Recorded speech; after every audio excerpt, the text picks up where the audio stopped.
Hey guys, this is Spazman13579 here with a long-awaited layout update. I know it's been way too long since I made a proper video, but trust me, I have a lot to show you guys. A lot has been going on in the background, new models being made, work on the layout obviously itself, so I'm going to go all over that right now. So the most obvious thing is that I have foam on the layout and I have the majority of the track down here. We got a train going. I'm going to follow that in a second to show you guys what's going on with everything else on the layout. But I got the 2-inch foam down. It's just insulation foam all the way around, and I have the mainline track set up. There's just a passing siding there, but I'm going to go over that in a second. I'm really happy with how it came out though. All the track is Pico code 83 with Pico and Shinohara switches, or Shinohara, however you say it. And it's running excellent so far. I've not had any derailments due to track, a couple due to faulty equipment like wheels and things, but the track has been awesome. I have a few of these curved I believe they're number 10 turnouts on here. They're really nice. They have great frogs on them, very detailed. I like them a lot. This brings us over to the 1C, and I've actually scenicked, I guess you could say, and make it look proper. This is my essentially I-696 near Detroit, or you could also call it I-94, either one. This bridge is on I-696 in Detroit, and this one is on I-94. The first bridge here is just a Grand Trunk bridge, or it has a GT sign rather. It is now the CN Mount Clemens subdivision track over 696. In real life it's about 300 scale feet long, so it's like probably out to here, but I do not want a highway taking up half my layout, so I made it 100 scale feet wide. And it turned out excellent. It's all scratch built out of styrene. This one is very basic looking and does not look like anything too spectacular. On the underside there is full bracing, as you can see under there, again all styrene. It came out really nice. I like how the GT sign came out. Here's a real photo of the thing right now in the view, so you can see what it looks like. And then back here we've got the I-94 bridge, and this one, as you can see, is really beat up. In real life it's the same way. Here's a picture of the real bridge so you can get an idea of what it looks like, and I think it came out really good. The sides are from Central Valley Model Works, I believe is the name of them, or Central Valley Products, something like that. I put fencing on there, and that is all just brass rods soldered together with some of that Walther's chain link fence material stuff. These are all styrene on the sides here, and the pillar in the center is also just all styrene. And here's the opposite side. You can get a little bit more better look at it. It has the 13-foot 10-inch sign right there, which came out pretty cool. And also on this side, which I did not mention before, there is a extremely beat up Penn Central logo right there on that sign. Right there it is. And if you look at it in real life, like, you can barely make it out anymore. Maybe 10 years ago you can make it out that is Penn Central, but now it's really beat up. And just like in real life, this has a curve to it. In real life there was a turnout coming off of here. This turnout is going to be right here. So that's kind of why I curved it, but it just happened to be curved in real life, so it worked out for me as well. And I think it came out pretty good. And all this road is very thin plywood. I'm not sure if you can see it there. It's about 1/16th of an inch thick. And I put some Woodland Scenics Smooth It plaster on top of it. While it was still semi-wet, I kind of sanded it down, and then I put these lines in there. It's got these little cracking lines. If you get really close up, you can see how they have cracks in them. I think that's really cool. I like how it came out a lot.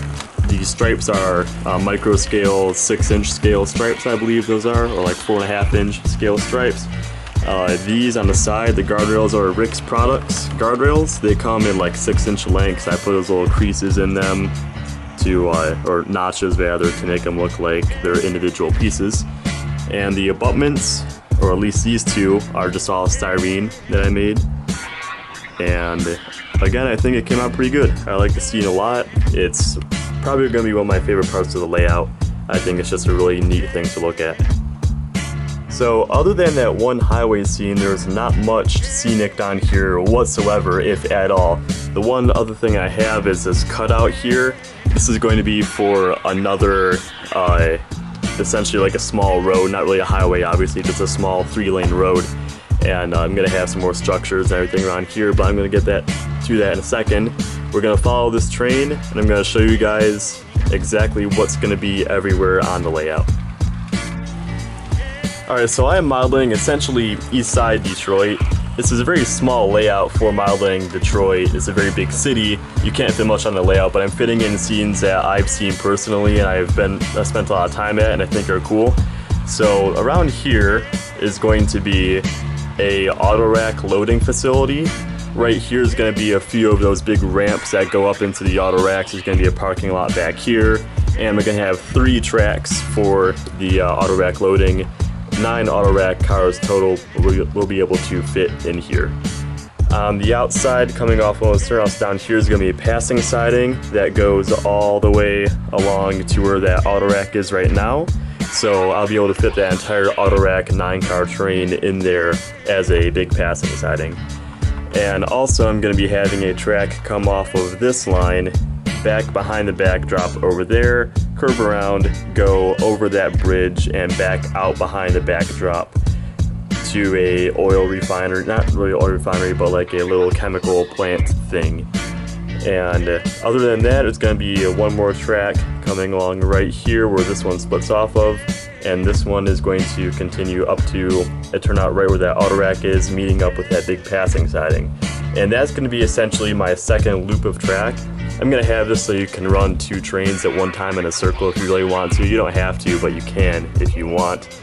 And I think that'll be pretty cool just to be able to run trains around. But if you do want to do operations, there will be the ability to do that as well. Right here where this turnout is, again coming off of one of these, is going to be essentially Schaefer Yard, where that, in Schaefer Yard I should say, because you guys probably don't know, there's a little track right here that can hold 2 or 3 locomotives on it, and that's going to be like my little, not even an engine facility, just an engine track thing for them to sit on. And I'll have the Schaefer Yard office right here as well. And this is obviously just the main line. It's not really based off any specific main line at all. I'm probably going to throw in some details that are reminiscent of the Detroit area, but there's not much to it. I mean, it's all curvy. Detroit just has straight pieces of track, so it's not prototypical in that sense, but I might have some of the arches that you see on the GTW arch line. I could have those on there. I'm not totally sure. I should say the flat rock sub, that's the technical name for it. But if you continue the train over here, and it just goes over the bridge obviously. I'm not sure what I'm going to have in this little thing right now, but here's the single interchange track between the inner branch line loop, whatever you want to call it, thing, and the outside main line. And this just interchanges with that. These are both number 8 turnout, so it's a nice smooth transition. Right here is going to be that chemical oil whatever transfer thing I was talking about, where the track goes behind the backdrop over there and out from the backdrop right here. I'm going to be having a big structure right here that the track will come out from behind of, so you won't really be able to see it head on. If you're looking like this, you'll be able to see it, but head on, you shouldn't be able to tell. And then it'll have its own little bridge going over it here. And there will be, I'm pretty sure it's going to be a turnout here. I might get rid of this and make it single track, but I'm probably going to have 2 little siding tracks coming off, and probably I'll be able to hold a total of maybe 6 tank cars right there. In real life, it's not too big of a facility, so I think I'll be able to get almost the entire thing in there, and I think it'll look pretty cool. Now right here, I'm thinking about having a turnout come off and go on the outside here, have its own bridge, and go into essentially like a New Detroit stamping building. The name of it is New Detroit Stamping. They don't take auto parts box cars or coil cars, but I was thinking I could have those come into the building, and I could fit one full-size 86-foot auto parts box car in there. And that building would probably just be all the way up along the road right here. In real life, it's like right on the side of the road, and I'll probably have it between here and like right here, maybe something like that. So that'll be pretty cool, I think, to have that. If I don't put it, I'm not totally sure I'm gonna put here yet. I might just make like a very small neighborhood looking scene with some burnt out buildings or whatever. And either way, I'm gonna be having a little turnout here to house something on this track. I'm not sure if I'm gonna have it go over a bridge into that New Detroit Center stamping place. Or New Detroit Stamping, I should say, that's the actual name for it. And then continue along here. This is just the branch line that will go up to here, where I'm gonna have that turnout going on the outside passing siding and the continuation of the inside loop right there. Right here, I'm probably gonna be putting a very small Fisher Body 21. Here's a picture of the real thing. In real life, it's like 5 stories tall. It's a huge building, but I'm gonna have a small section of it right here. And I just want to make that because I spent a lot of time in that building and I think it's really cool. It's visually appealing, I think, and it'll be a cool addition to the layout. So I'll put that here. Between here and New Detroit Stamping, I'm not sure what I'll have, but I'll think of it eventually. I'm still in the track stages, so I'm not totally sure what I'm going to put where yet. And then coming back around here is going to be just the parking lot for that stamping, the auto rack loading facility thing. And this second track on the main line is just a big passing siding. You can fit like 13 auto racks in there, so you can fit a ton of cars. And that starts right about there before the bridge and goes around here and goes back there. And kind of cool thing I'm using is all the tortoise switch machines on here. I got a very good deal on a bunch of them. I have a whole box down there. So I have all of these and I'll have them wired up so I can control the turnouts that way. And I'll have like a remote switch panel out here, and I'll also have JMRI integration on my laptop so I can use like the throttles to control the turnouts, which will be pretty cool. And other than that, there's really not too much that's going to be to the layout. I've done a ton of work, but there's not much just to say because it's all track. So there's not many structures or anything in the works yet. I have the structure that's going right there already. I am working on New Detroit Stamping over there, but other than that, it's been all focused on track work. So I'm going to cover a couple models I built in the past 6 months I haven't made a video, and after that we'll end it off. So here's one model I've been working on a lot. This is going to be CN number 5386. It's an ST40-2 and it's got some crazy looking details on it. But this is a blue box model that for some reason I just wanted to make crazy detailed. I went all the way as to getting the Canon tread on there. It's kind of hard to see, but yeah, you can see the tread detail right there. It's been canonized as in it's got a new nose, new battery sub box, new cab. I put the winterization, the snow shields on there, I should say. New exhaust also from Canon, all the Canon fans, the correct grills back here as well. I believe those are the chicken wire style. I'm not totally sure of the names of them. New air filters. It has 8 jack pads on it for some reason. I don't know why, but it does. And the last thing to do before painting is finish up the front and rear MU cables. I have like half done on the rear there and a few done on the front as well. And then also the steps, obviously. In the kit for the tread, they include the steps in there too, so I'm going to put those in.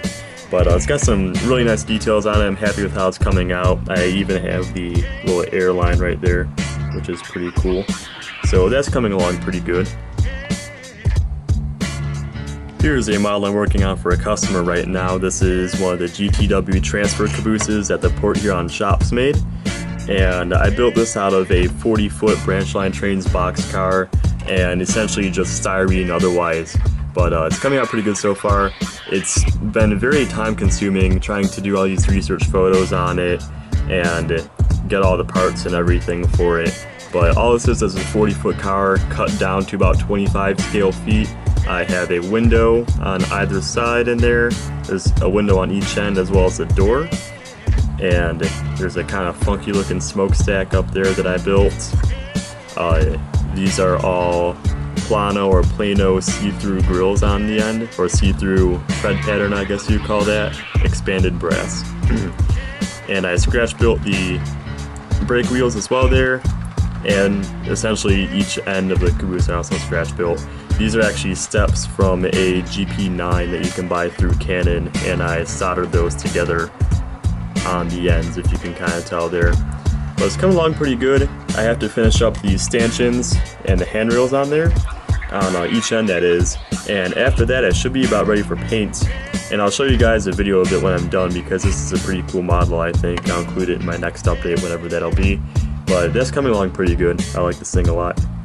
And the most recent model I was working on a lot, I unfortunately do not have anymore, but it was CP reel number 9011, which was an SD40-2F. It was a Caslo Shops kit, and I spent a lot of time making that thing. It was for a customer project, and I really actually fell in love with it. It was a very nice engine. The Caslo shells are surprisingly good for being low production resin shells. It fit on a Kato SD40-2 chassis extremely well. And I was really happy with how it came out, and I sent it off a couple months ago now. It had sound, lights, DCC, and all that. And it was a pretty cool engine. I spent a ton of time on that thing, and I was happy with how it came out. Alright guys, well that was a very long video as per usual, but I know you guys like the longer layout updates. So I hope you enjoyed it.